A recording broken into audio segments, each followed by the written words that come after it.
advocacy group sued, claiming department secretaries and intelligence chiefs ignored federal records laws by using the auto-delete features on the Signal app, which saw officials including Defense Secretary Pete Hegseth and Director of National Intelligence Tulsi Gabbard discussing airstrikes in Yemen. Federal authorities say a Turkish student who was arrested in Massachusetts this week is being detained because she supports Hamas.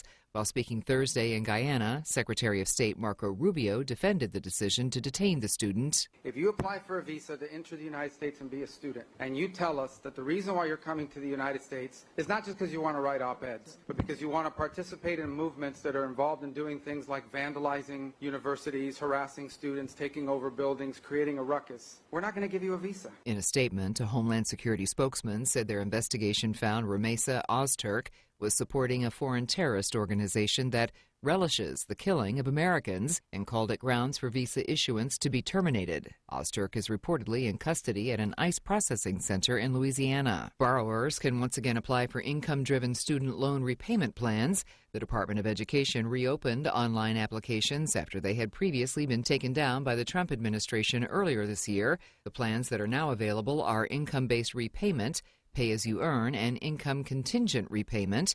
The income-driven repayment plans were created by Congress in the 1990s. As of September of last year, more than 12 million people were enrolled in one of the plans. Opening day has arrived. The 2025 MLB season gets underway today with 14 games on the schedule. Key matchups include the Milwaukee Brewers battling the New York Yankees, the Cleveland Guardians and Royals clashing in Kansas City, and the New York Mets and Houston Astros dueling at Dakin Park. You're listening to the latest on NBC News Radio. It's going to be big. The 6th Annual Teamsters Local 1932 Spring Fling Car Show and Cruise. Coming Saturday, April 12th, the Teamsters take over downtown San Bernardino at 4th and Sierra Way with row after row of beautiful cars, classic cars, roadsters, you name it. It all takes place next to the Teamsters headquarters. Come see Teamsters Thunder, SoCal Teamsters Car Club, and your favorite Teamsters, Teamsters 1932. The cruising starts at 9 a.m. and goes to 3 p.m. on March 12th. Cool prizes, raffles, vendors, trophies, music, and great food. No charge or admission for the entire community. You can register your cars free, too, at Teamsters1932.org. That's Teamsters1932.org. For more info, call Lucky at 909-967-6760 and get ready to cruise in downtown San Bernardino. One of the best ways to build a healthier local economy is by shopping locally. Teamster Advantage is a shop local program started by Teamster Local 1932 that has brought together hundreds of locally owned businesses to provide discounts for residents who make shopping locally their priority. Everything from restaurants like Corky's to fun times at SB Raceway and much, much more. If you're not currently a Teamster and you want access to these local business discounts, contact Jennifer at 909-889-8377, extension 224. Give her a call. That number again is 909-889-8377, extension 224. Did you know that 55% of working Americans would choose a lower-paying job to work under a leader who inspires their brilliance? In today's fast-paced world, resilience isn't just a trait, it's a superpower. If you're feeling overwhelmed by life's pace with hurry and worry, struggling to find a way, discover the secret with Simon T. Bailey's bestseller, Resilience at Work: How to Coach Yourself into a Thriving Future. Get your copy today on Amazon and unlock your full potential. Motorists, this spring, be safe, don't text and drive. Our sponsor, Temecula Accurate Auto Care, is family-owned, serving the area for over a decade with quality and pride. Your full-service auto repair shop. Whether it's brake jobs, tune-ups, engine work, and more, stop by 28127 Jefferson Avenue or call 951-506-AUTO. That's 951-506-2886. Mention this ad and receive 50% off your next oil change. Temecula Accurate Auto Care, reminding us to never text and drive. KCAA.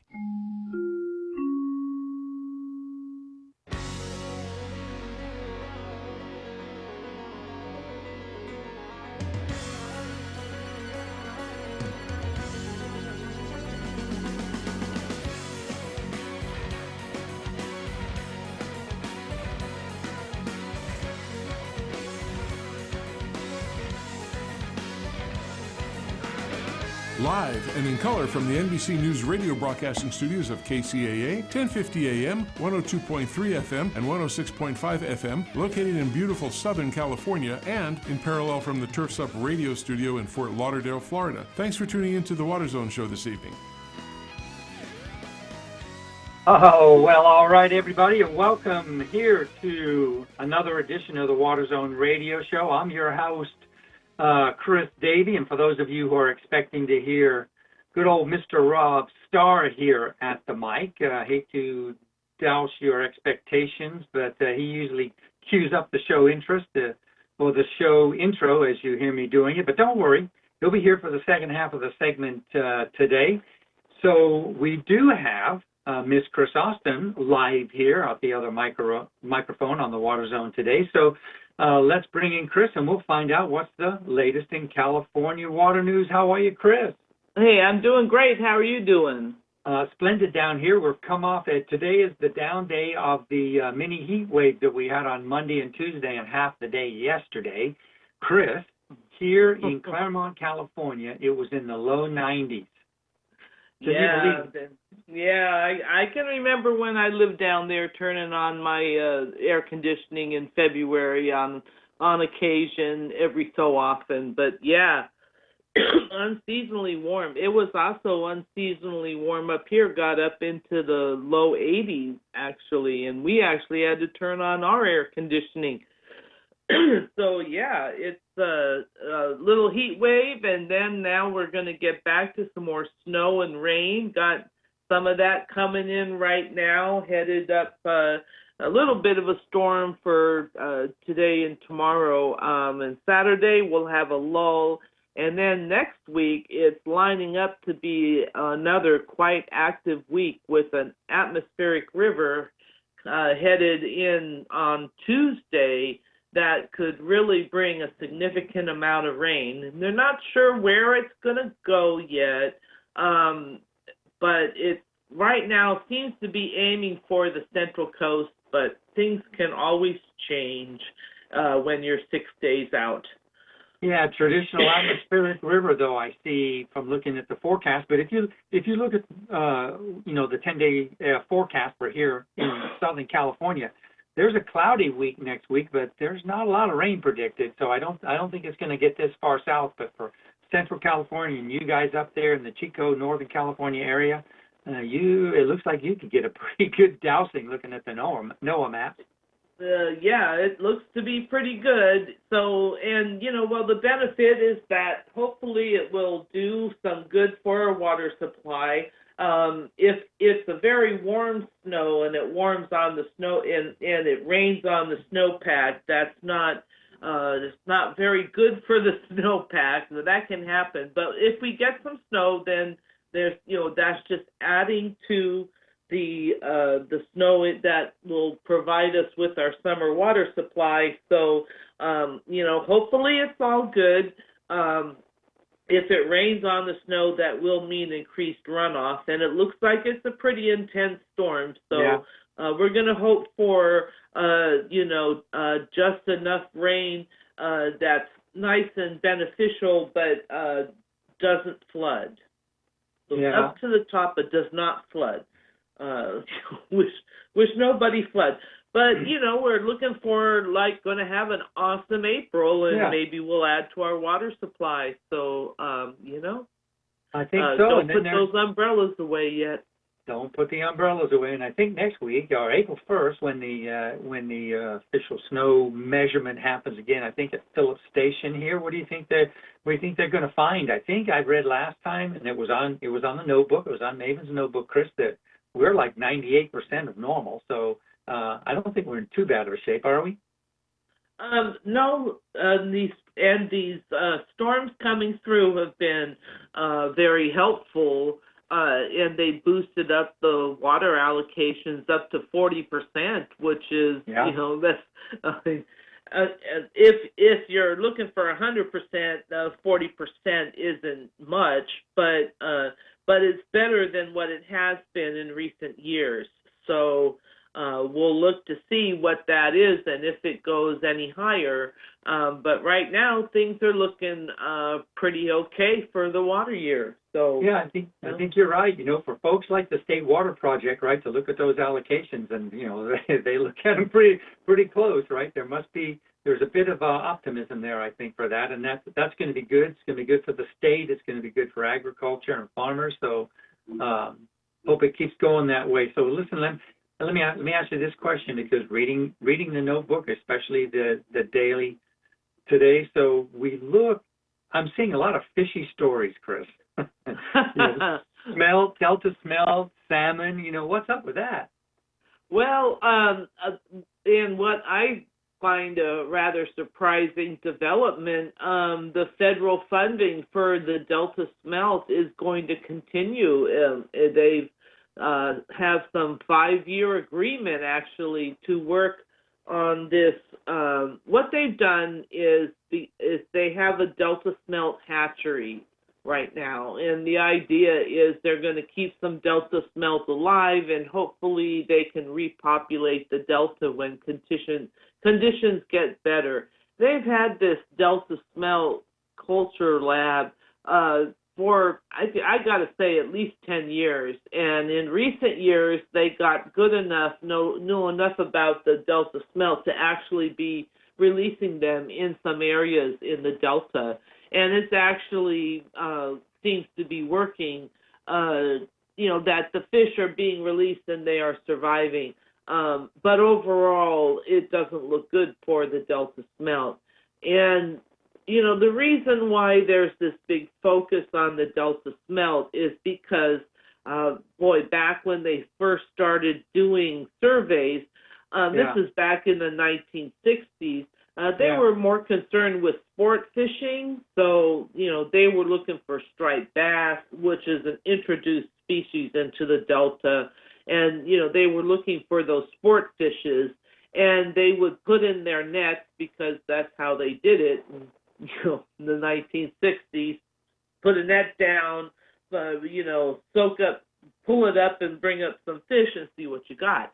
And the nets would be full of these little Delta smelt, and nobody really knew much about them. They were just like a bycatch, but the water was just full of the Delta smelt. And now, 50 years later, you can't find the Delta smelt in the Delta. They've had a number of fish surveys, and they're just not finding them. They're still believed to be out there, but in very, very small numbers. So it's it's surprising, given that the Trump administration has never been a fan of the Delta smelt.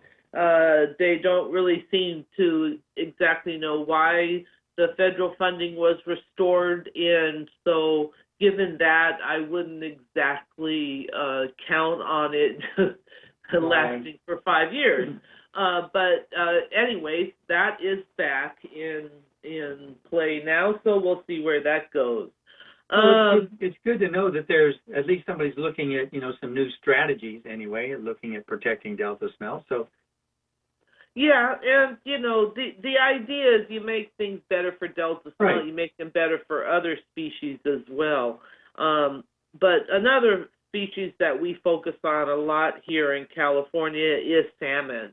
Yeah, and we have like 4 runs of salmon, and I think 3 of them are considered endangered. And salmon are a really important fish, I think, to California, not only for cultural uses for the tribes as a major food source for them, but fishermen like fish. People like to eat salmon. And it's also it's a commercial fishery that's very important to those salmon fishermen and all those salmon boats out in San Francisco Bay that you see, parked there along the wharf. So salmon are a very important species, and there were 3 reports that the Newsom administration put out. There's the Water Resilience Portfolio, which is, a list of things to do to help shore up our resilience to drought and climate change. There's a water supply strategy, which contains actions to increase water supplies. And then there was a third strategy called the salmon resiliency strategy. And that one a little bit lesser known, but that work has been on that underway. And the Department of Fish and Wildlife released a progress report yesterday saying that they've been able to accomplish a lot for salmon. And some of this, there were 71 action items outlined in this progress report, and 2/3 of them are in active development, and some of them have, and a quarter of them have actually been fully completed. So they've really made some progress, and this includes, removal of outdated dams like the Klamath dams. They've done a lot of work on fish passage improvement, because there's a lot of culverts and that are just cement that are difficult for salmon to when they come back and they have to go up the rivers.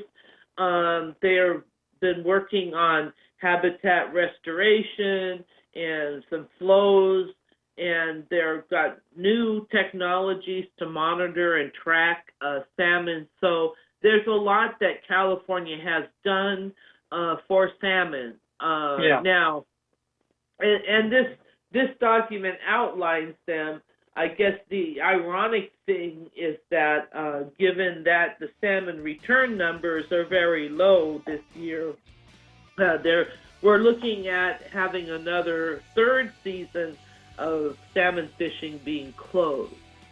Yeah, so that's a shame. Third year. Yeah.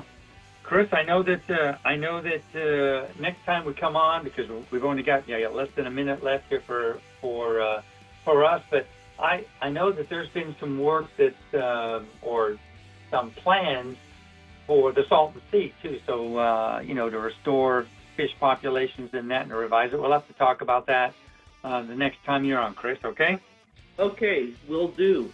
All right. Well, appreciate you coming on again, Chris, as you do every week. And for our listeners, please go to mavensnotebook.com, sign up for the Daily Digest, and become a sponsor, if you will. It's a great place for daily information. And as Rob and I always say, that's the first thing we look at every morning.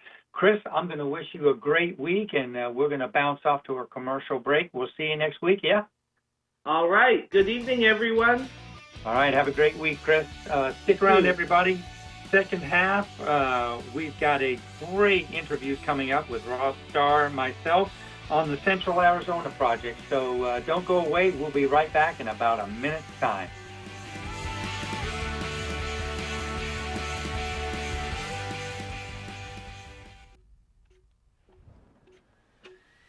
Hello, you're here because you want to grow your business and you're interested in seeing how adding outdoor lighting installations as a new service offering might help. Not only is adding lighting an easier way to add new revenue, it's also a great investment for your homeowners, increasing their property value by up to 20%. And because customers can easily see the difference lighting makes, they're likelier to sign on the dotted line and then brag to their neighbors about it, increasing your profitability. So how do you get started? Well, you've already got a truck, you've got most of the tools, and you also have a full list of prospects. Start by reviewing past projects. Identify customers, friends, or relatives who might benefit from lighting and could become an advertisement for other homes in the neighborhood. Since a good installation can earn a lot of referrals, consider giving a discount in exchange for using the project in your marketing efforts. And be sure to take before and after pictures. With your first couple of projects, ask lots of questions. What do your customers want in their lighting project? Common goals include illuminating an outdoor seating area, spotlighting unique features in the landscape, lighting pathways, or adding nighttime curb appeal. But you won't know until you ask. What's the budget? If there isn't one, put together two versions of the proposal, simple and full coverage. You can always land somewhere in the middle. Where is the power source located? What is the function of the space? Are there plans to expand the space or add more lighting in the next 2 to 3 years? Does the community have any lighting restrictions? Look at other houses in the area with lighting. Look for gaps in coverage or dark spots and think about how that could be solved when installing your first project. Always check local codes and permit requirements before starting a project. Some locations require a certified electrician on the project, and insurance coverage is recommended. For any landscape contractor, outdoor lighting is an exciting add-on to grow your business, keep your crews busy, and generate more revenue. Online or in-store, SiteOne has the resources you need, including products and training, as well as technical and design support. Visit SiteOne today to learn more and get started in outdoor lighting.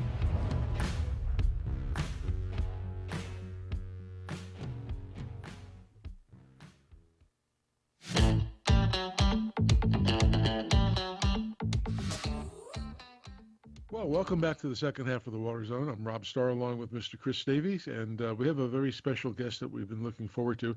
This person was on our show a couple of years ago and did a great session with us, and now that I moved to Arizona and she moved to Arizona, we got something more that we can talk about, but she's an awesome person. What we have is a lady named Miss Brenda Berman, and she's an American attorney and a government official who served as commissioner to the United States Bureau of Reclamation. She has more than 25 years' experience working on Western water and natural resource issues, where she has been committed to finding collaborative solutions to secure reliable water supplies for both communities, farms, tribes, and the environment. And right at this point in time, she is now the general manager of the Central Arizona Project. So, Brenda, welcome back to the Water Zone. Thank you so much, Rob and Chris. It's really great to be back. We appreciate that a lot. So for our listeners, since now you have a new role for at least the last couple of years, could you give our listeners a brief history about how and why the establishment of the Central Arizona Project became? Oh, I'd be happy to. It's a really interesting history. So back in the 1920s, and for your California listeners, this is back when Metropolitan Water District was being formed, when they were thinking about how they were going to move water into California from the Colorado River. Well, similarly, in Arizona, those ideas were forming. How could Arizona use all of its allocation of the Colorado River? How could they start bringing water into the major cities? And so back in the 1920s, Carl Hayden, our congressman, went to Washington, D.C. and started working on moving the Central Arizona Project. And of course, there were lots of hurdles, the largest being that California had a much larger delegation than we did. It wasn't particularly happy with Arizona moving forward with using more of its water supplies. But after many hurdles, many disagreements, a Supreme Court case that lasted 12 plus years, finally, that same congressman, then Senator Carl Hayden, in 1968, along with a lot of help, secured basically the authorization for the Central Arizona Project. And it took about 20 years to get us built and fully moving, but today it is responsible for an incredible economy and for stability in the state of Arizona. I would say, a lot of our listeners are going to be interested in knowing a little bit about Central Arizona Project's infrastructure, right? What makes it up? How big is it? There's a great video on your website, so I'll give a tag for that right now for you, Brenda. But a great video on the website that tells all about it. But for our listeners, can you kind of give us, the overview of the infrastructure of the Central Arizona Project? Like, how big is it? What equipment and what operations are along the line? Oh, absolutely. I'd love to. So Central Arizona Project was built by the United States Bureau of Reclamation, similar to many other projects across the Southwest, including the All-American Canal, Hoover Dam, those types of projects. But what we had the benefit of is being a later project, right? So we are designed for automation. We were designed with the most modern tools that they had in the 1970s and 80s. And what they did was they built this incredible infrastructure that crosses the state. And so if you think about, we start at Colorado River, which is a little above 400 feet above sea level. And we had to bring that water into the state through the Basin and Range into the cities of Phoenix, the Valley of the Sun, the great population centers of central Phoenix, which are over 1,000 feet in elevation. But we also continued down through the agricultural communities of Pinal County into the Tucson larger metropolitan area. And if you think about it, they're over 2,000 feet in elevation. So we have this incredible infrastructure where we raise water up so we can deliver by gravity through 14 pumping plants, through tunnels. There was actually a good tunnel story last week, but through tunnels, through infrastructure, through a major regulating reservoir to deliver to our 80 plus contractors. And so we officially and statutorily serve the 3-county service area of Maricopa County, Pinal County, and Pima County. Again, that's the Phoenix area through the Pinal County area of Casa Grande and the agriculture of that area down into the Tucson area. And this infrastructure, it's interesting because while we are some of the newest infrastructure in the West, of course, parts of it are getting to be older now. We first came online in 1985, made the water all the way down to Tucson in 1993.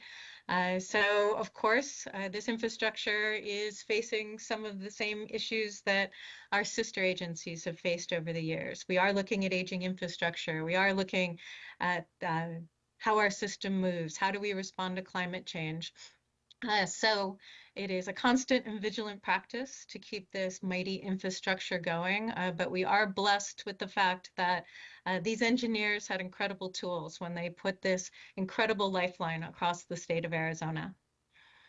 Is there, just to tag on there, Rob, real quick? So just talking about the infrastructure there and what's involved, it's not just water, right, Brenda? I mean, it's energy too, correct? Oh, absolutely. And so talking about those elevation changes, in order to move water from the river, which is relatively low, until all the way to Tucson, which is over 2,000 feet, it takes an incredible amount of energy. About 2 megawatts an acre foot is about our average. But what that's meant is in the past, we have been the largest energy user in the state of Arizona. That's not true anymore. A lot of that has to do with we're delivering less water, but there's also data centers and Bitcoin and a lot of other energy uses out there right now. But we are still a major energy user across the state, and our infrastructure was designed so that we could be flexible and use that. Well, how does CAP manage its water quality? Quality has to be of most importance in all of that. So similar to some other agencies you've probably spoken with, we are a wholesaler. So it is our job to bring in Colorado River water. And that Colorado River water we take directly from the river. It is some of the sweetest water in Arizona, but we deliver it to our contractors, many of which are cities and tribes and mines and industry. So we bring them the water supply. If they need to bring it to, say, a home for drinking water, then they would treat it to the standard they need for drinking water. If they needed to treat it to some other standard, they would treat it to that other standard. So we are responsible for getting them that Colorado River supply. That doesn't mean we don't care about water quality. We monitor our water quality consistently. You can find that information on our website. And there's also talk about future use of the canal. So the canal was purposely built to carry more than it needed to. And the idea was that in the future, and the future really is, we hope, any day now, that we could carry more supplies than just the Colorado River. And so when we looked at that, of course, some of our contractors would be concerned, like, will that change the water quality? Because Colorado River is a very important supply to the state. And if you are a treatment plant operator, then you have designed your plant to work with Colorado River water.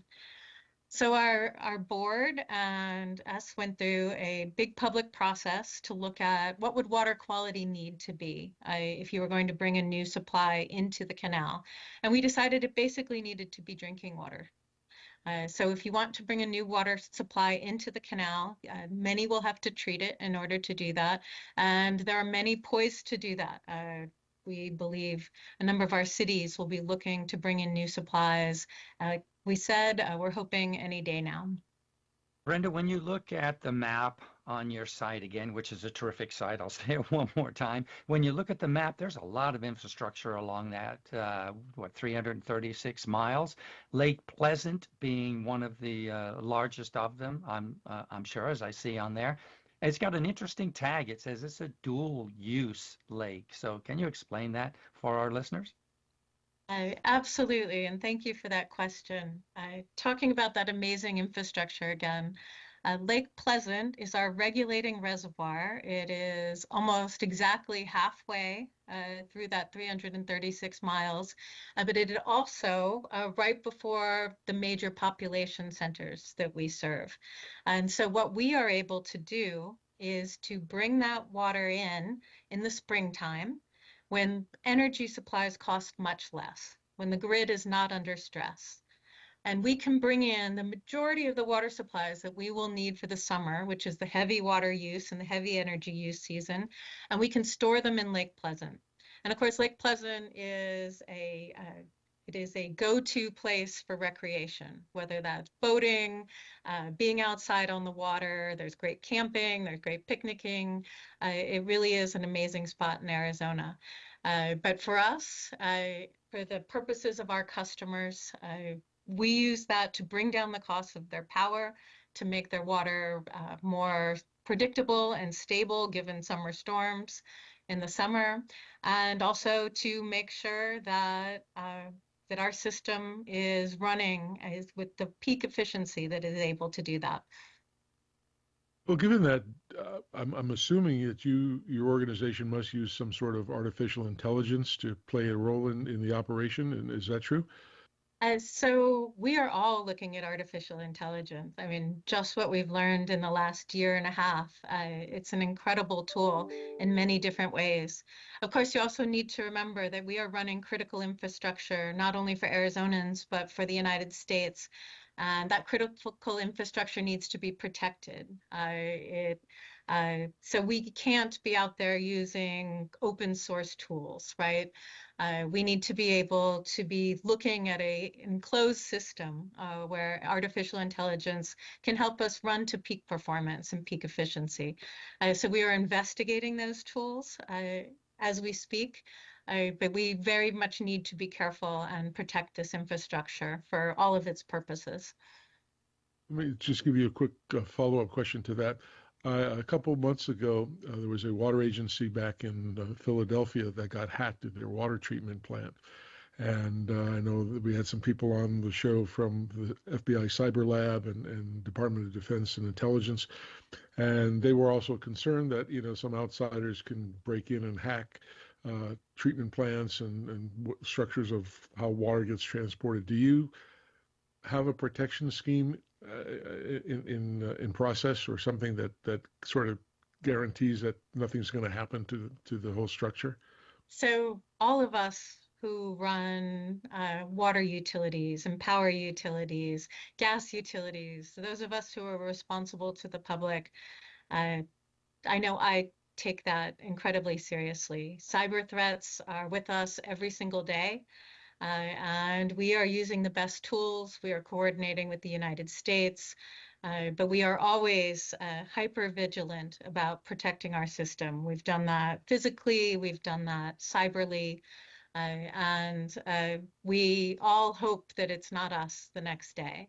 But I can tell you that we are every day using the most modern tools available to protect all of our customers and the water use. Well, that's very good to know. So I know when I read the story about this place in Philadelphia, it was just scary to me, thinking, the operators, if they weren't paying attention to their, analytics, to know that something was happening. And it's a scary situation these days in the world, and I kind of always worry about that. We always talk about the electrical grid, and I think we pronounce it too much to the world that our grid isn't that secure, and there's opportunities for bad people. So I think a lot of the federal things should kind of tamp down about it and not scare the public, or at least tell the world. It's like, hey, today we launched a spy satellite. Why would we tell anybody we launched a spy satellite? I mean, but those are things that I read about every day and I hear about. My daughter was, I probably can't tell you where she worked. Probably not allowed to do that, but she used to be in the federal government, and that was part of the job of going and looking and seeing what was happening, even at the airports when you're supposed to go down the ramp with the pilot and his crew. It's supposed to be one person access at a time, and you go take a flight, and the flight crew and the pilots just all walk down at one time. So maybe the others didn't have the passcode, and maybe they're not really with the plane. So things like that scare me, and I'm glad agencies, like you said, it takes a real sincere approach to making sure that everybody's safe. That's the most important thing. So thank you for that answer. I appreciate it. No, thank you. We have to. All right, thanks, Rob. I'm gonna ask Brenda if we can pivot just a little bit to the source, right, where the water comes from. So, in your description of the infrastructure of CAP, you started off saying, of course, the Colorado River is the source. So, I mean, there's so much we can talk about, including the law of the river and all the legal history and who's got water rights and so many things. But just from a standpoint. You guys are only one of the entities that shares the supply of the Colorado River. So kind of frame up for us how important that Colorado River is to CAP. Absolutely. And I know, Chris, your audience is generally an educated audience and they know the Colorado River, and you've had on other guests. But maybe just quickly, in case you have any new listeners, I mean, the Colorado River flows through 7 states in the United States. It flows through 2 states in Mexico. So we have 2 countries and 7 states. We have the borders between each other. We have the borders between the upper basin states, which are Colorado, New Mexico, Wyoming, and Utah. We have the lower basin states, which are California and Arizona and Nevada, holding it in together. And of course, we are all working with Mexico.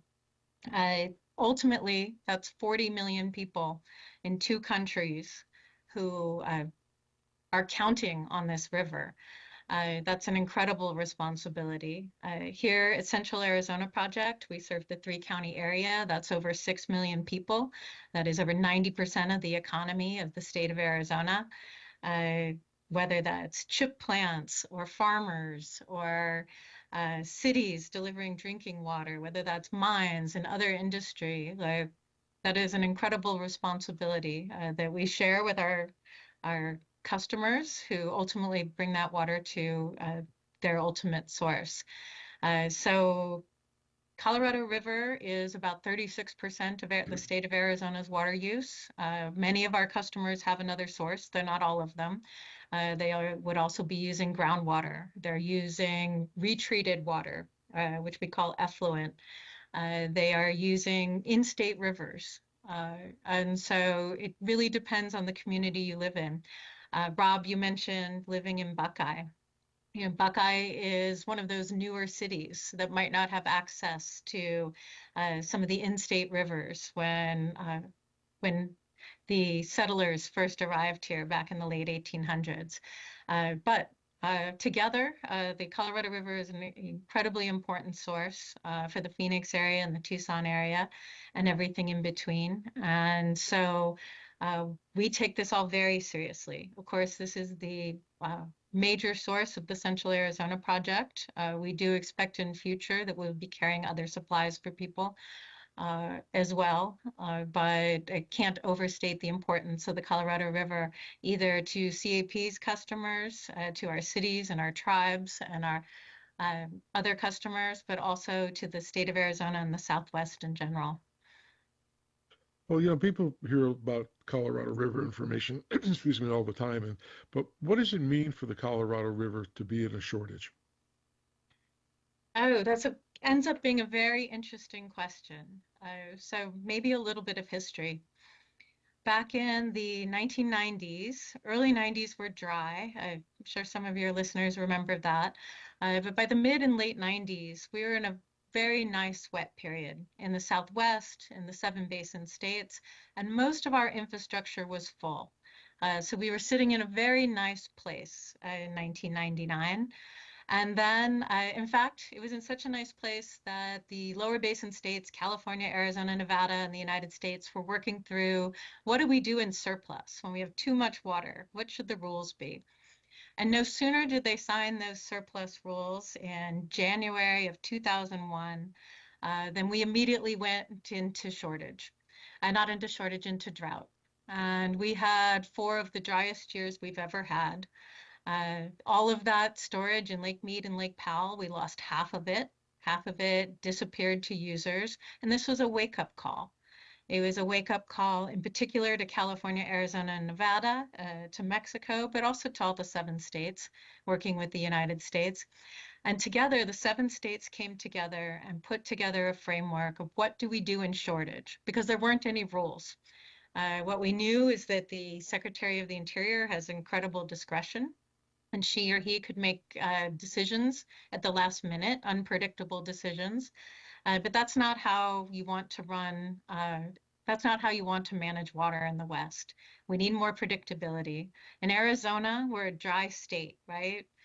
We live in the desert. We are used to working with less water. We are used to being smart about our water use. But by the time we reached 2007, we were in a 7-year drought. And the 7 states put on the table a way to look at future shortages. How would the United States handle that? We handled it mostly by Arizona putting a lot of water on the table. Also Nevada, and then a few years later, Mexico joined us. But what we realized is all of those incredible tools we were using in 2007, modeling and looking at the future and looking at the paleo record, trying to examine climate change, they weren't enough. And ultimately, we were learning by about 2013 and 14 that we didn't do enough in 2007. And 2007 was meant to be a trial. It was a 20-year program to have some ideas about shortage tried out, which means those guidelines that were put in place then, they've run out at the end of 2026. So how we look at shortage is going to change. But it has been changing. So I think Nevada, California, and Arizona are very proud of always coming together. When we saw that more water needed to be put on the table, the major water users, the states, the United States, we've consistently come together over the last 10 plus years to find more ways to stabilize our infrastructure and our storage, but to make sure that we could have a predictable water supply.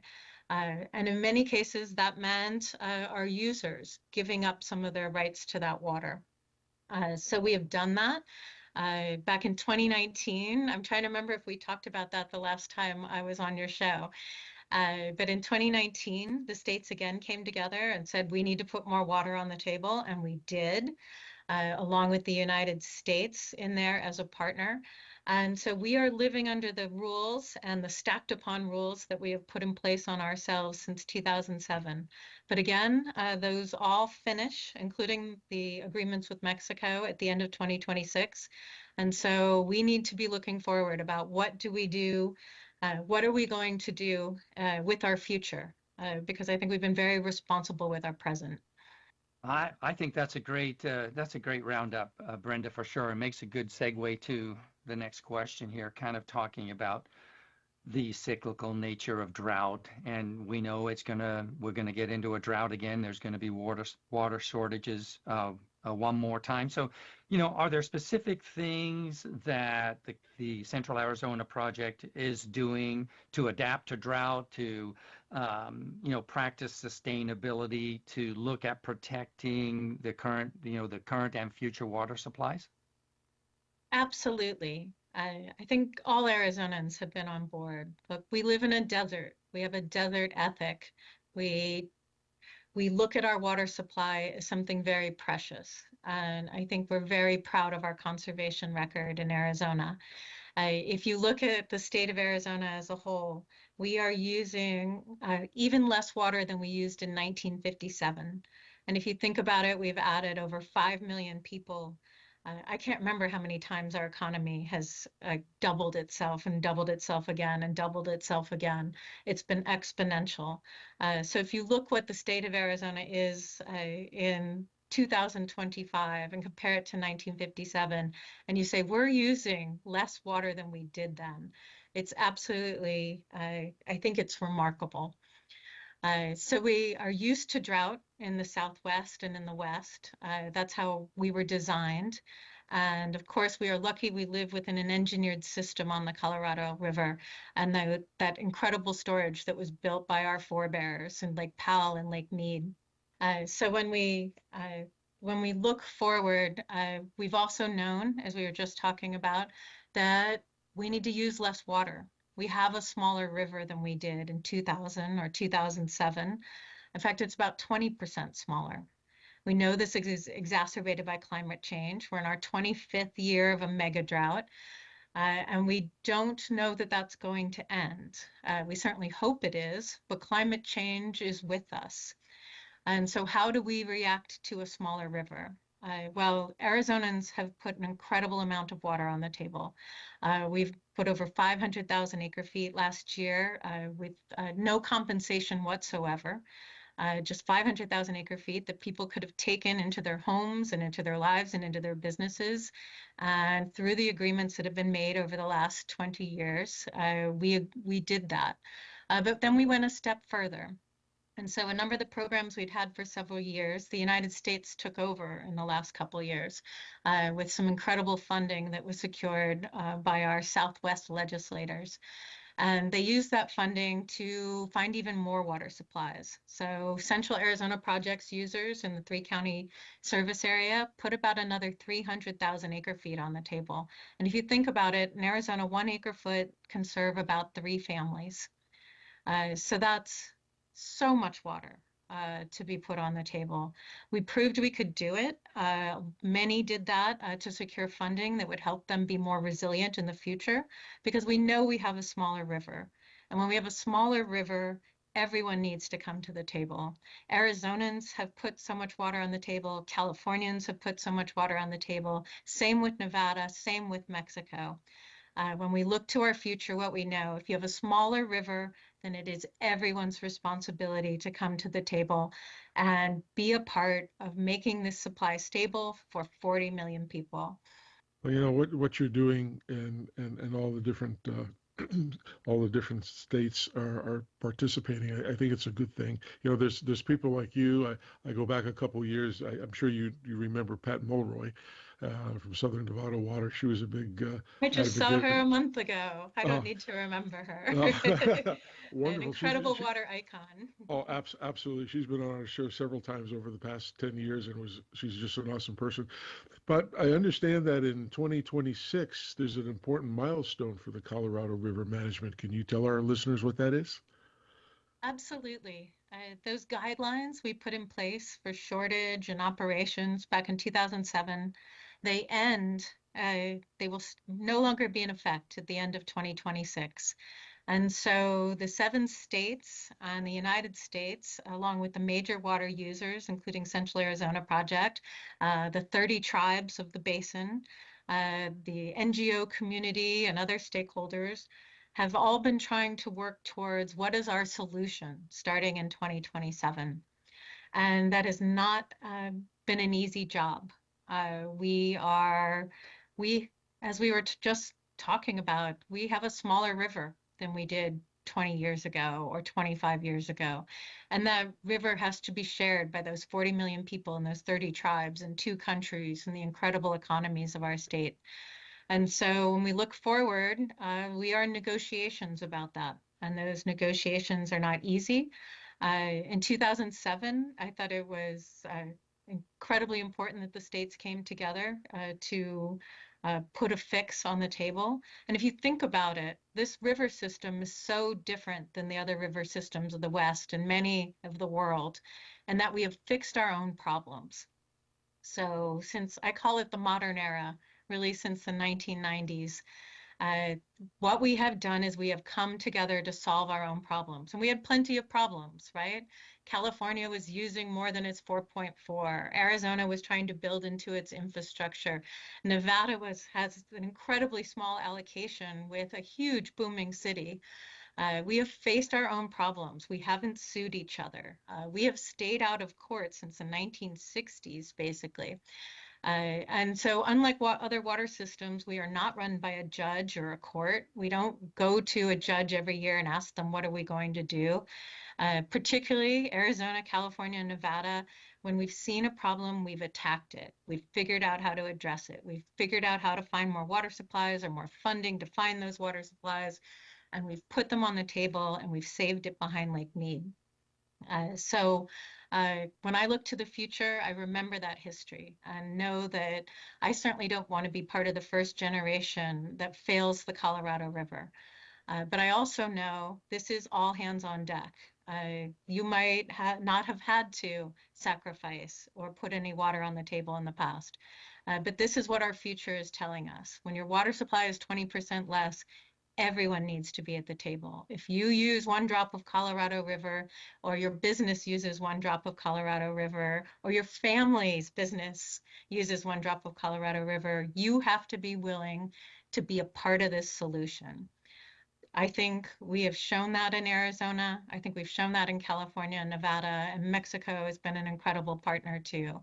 I call on everyone in the basin to be part of this solution and to put water on the table. That's what we need for our future. That's what we need for our stability. Yeah, you got some gigantic challenges that you foresee, but what do you think will be the most successful path to for the outcome of going forward? I know you mentioned a couple, but what would be the one thing or top 3 things that would impede getting to where you need to get to? The hardest problem is a smaller river. The hardest problem is many have relied on others, right? Do you use any, keeping on that future or forward-looking view, Brenda, does the Central Arizona Project use modeling to project into the future and to look at what those future challenges, and what do you foresee in that realm? The biggest challenge that all 40 million people in the Colorado River Basin face is that we have a smaller river, and it's not predictable how much smaller it might be in the future. We have survived 25 years of drought. We've done that because of our incredible infrastructure and because we've banded together, particularly between California, Arizona, Nevada, to make sure that our future is stable, to make sure that we can have predictable water supplies, even if they're smaller water supplies. Our biggest challenges are sharing this river. Our biggest challenges are making sure that we maintain our strong relationship with Mexico on water. They have been a very smart and good partner. We have so many of us who count on this river, whether that's the 22 tribes in Arizona, 11 of which are served by Central Arizona Project, whether that is the 30 tribes in the basin at 7 states. So we are in negotiations right now, and that is the 7 states and the major water users, but also the tribes and the conservation community, because we know all of these interests need to be served by what happens next. It's going to take an incredible amount of political courage to put negotiated settlements and collaborative settlements on the table. That is something we haven't been able to do yet. I will tell you that the partnership among Arizona, California, and Nevada is strong. We have solved our own problems in the past. We will solve our own problems in the future if we have to. But the way this basin works is you need 7 states and 2 countries. And everyone needs to be at the table, and everyone needs to assume that they are going to have to give something in order to get that future stability.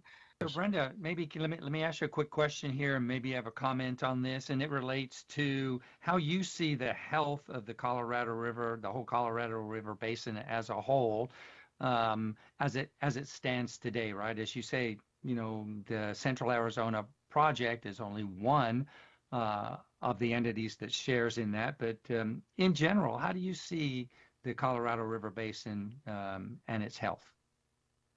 So the Colorado River as an entire system is really very interesting. So you have parts that are very engineered, particularly in the lower basin. And then you have the crown jewel of the Park Service, the Grand Canyon National Park in the state of Arizona. There are numerous national parks and national monuments that line the river. And we've also, in the modern era, we've addressed our environmental needs, both legally, morally, and standing forward what we want from our ecosystem, which doesn't mean that we don't have a lot more to do. But I think we're very proud of our record.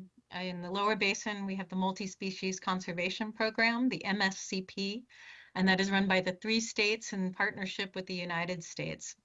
It has a council of volunteer stakeholders. We are part of that, who meet together every year with the United States to look at how do we put in more infrastructure?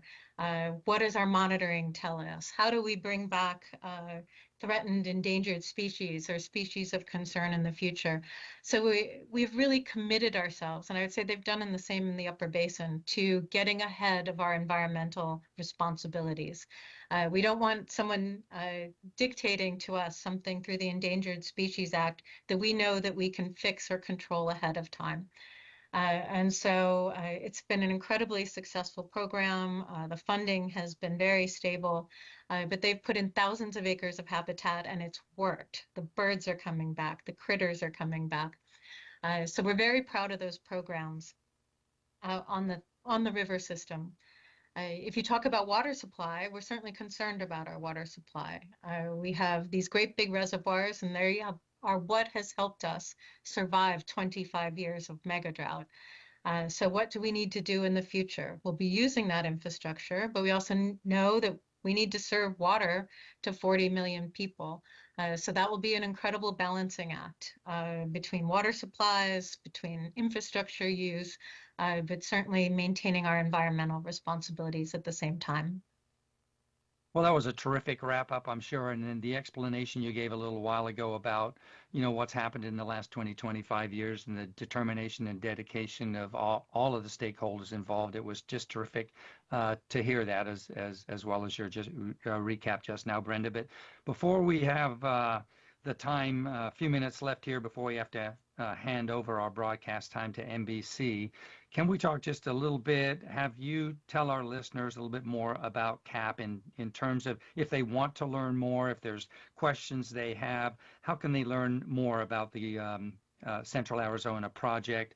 Can they go to your website? Can they listen to board meetings? What sort of news, social media, that sort of stuff do you have?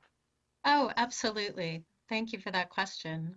Please, I encourage your listeners to please take a look at our website. That is cap-az.com. And there's an incredible amount of information there. We are a political entity, meaning we are subject to open meeting laws. We record our board meetings and archive them. You can look back decades to find information on past board meetings, or you can tune in once a month